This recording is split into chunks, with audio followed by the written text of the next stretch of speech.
சென்னையை அடுத்த மேல்மருவத்தூர் ஆதிபராசக்தி பல் மருத்துவக் கல்லூரியில் சமீபத்தில் சிபிஐ சோதனை மேற்கொள்ளப்பட்டது.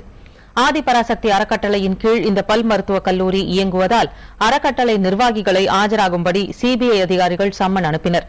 இதனையடுத்து இன்று அவர்கள் சிபிஐயின் முன் ஆஜராகினர். அதன் விவரங்களை தருகிறார் நமது செய்தியாளர் மகாலிங்கம். சென்னையை அடுத்த மேல்மருவத்தூரில் இருக்கும் ஆதிபராசக்தி பல் மருத்துவக் கல்லூரிக்கு மேல் படிப்புக்கு அனுமதி கொடுப்பது விவகாரம் சம்பந்தமாக லஞ்சம் பெற்றது தொடர்பாக வழக்கு விசாரணையை சிபிஐ அதிகாரிகள் விசாரித்து வருகிறார்கள். இந்த வழக்கு விசாரணை தொடர்பாக ஆதிபராசக்தி பீடத்தினுடைய தலைவர் பங்காரு அடிகளாருடைய மனைவி லட்சுமி மற்றும் அவருடைய 2 மகன்கள் செந்தில்குமார் மற்றும் அன்பழகன் ஆகியோர் சிபிஐ அதிகாரிகள் முன்பு இன்று ஆஜராகியிருக்கிறார்கள். அவர்களிடம் தொடர்ந்து சிபிஐ அதிகாரிகள் விசாரணை மேற்கொண்டு வருகிறார்கள்.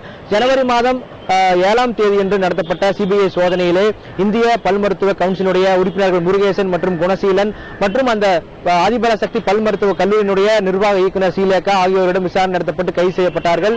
இவர்கள் தவிர மேலும் 3 பேர் இந்த வழக்கில் விசாரணை செய்யப்பட்டு கைது செய்யப்பட்டார்கள். அவர்களிடமிருந்து 25 லட்சம் ரூபாய் லஞ்ச பணம் பறிமுதல் செய்யப்பட்டது.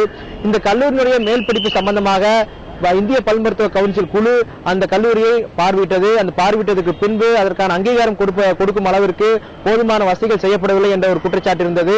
இதை தவிர்த்து குறுக்கு வழியில் இந்த கல்லூரிக்கு அனுமதி பெறுவது தொடர்பாக லஞ்சம் கொடுக்கப்பட்டதாக சிபிஐக்கு தகவல் கிடைத்தது.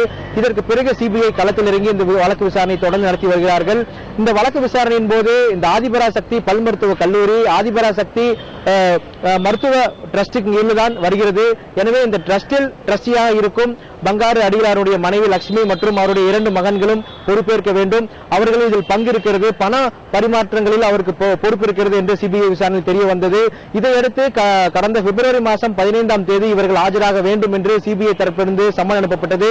அந்த சம்மனை ஏற்றுக்கொள்ளாத இவர்கள் சென்னை உயர்நீதிமன்றத்தில் முன்ஜாமீன் மனு தாக்கல் செய்திருந்தார்கள். அந்த முன்ஜாமீன் மனுவை விசாரித்த சென்னை உயர்நீதிமன்ற நீதிபதிகள் இவர்களுக்கு நிபந்தனை ஜாமீன் வழங்குவதாக அறிவித்தார்கள். அந்த நிபந்தனை என்னவென்றால் 2 நாட்களுக்கு சிபிஐ அதிகாரிகள் முன்பு இவர்கள் ஆஜராகி விசாரணைக்கு ஒத்துழைக்க வேண்டும் என்ற ஒரு நிபந்தனை விதித்திருந்தார்கள். அந்த நிபந்தனையை ஏற்றுக்கொண்ட இவர்கள் இன்று சரியாக 10 மணி 15 நிமிடங்களில் சென்னை நுங்கம்பாக்கம் சாஸ்திரி பவனில் இருக்கும் சிபிஐ அதிகாரிகள் முன்பு ஆஜராகியிருக்கிறார்கள்.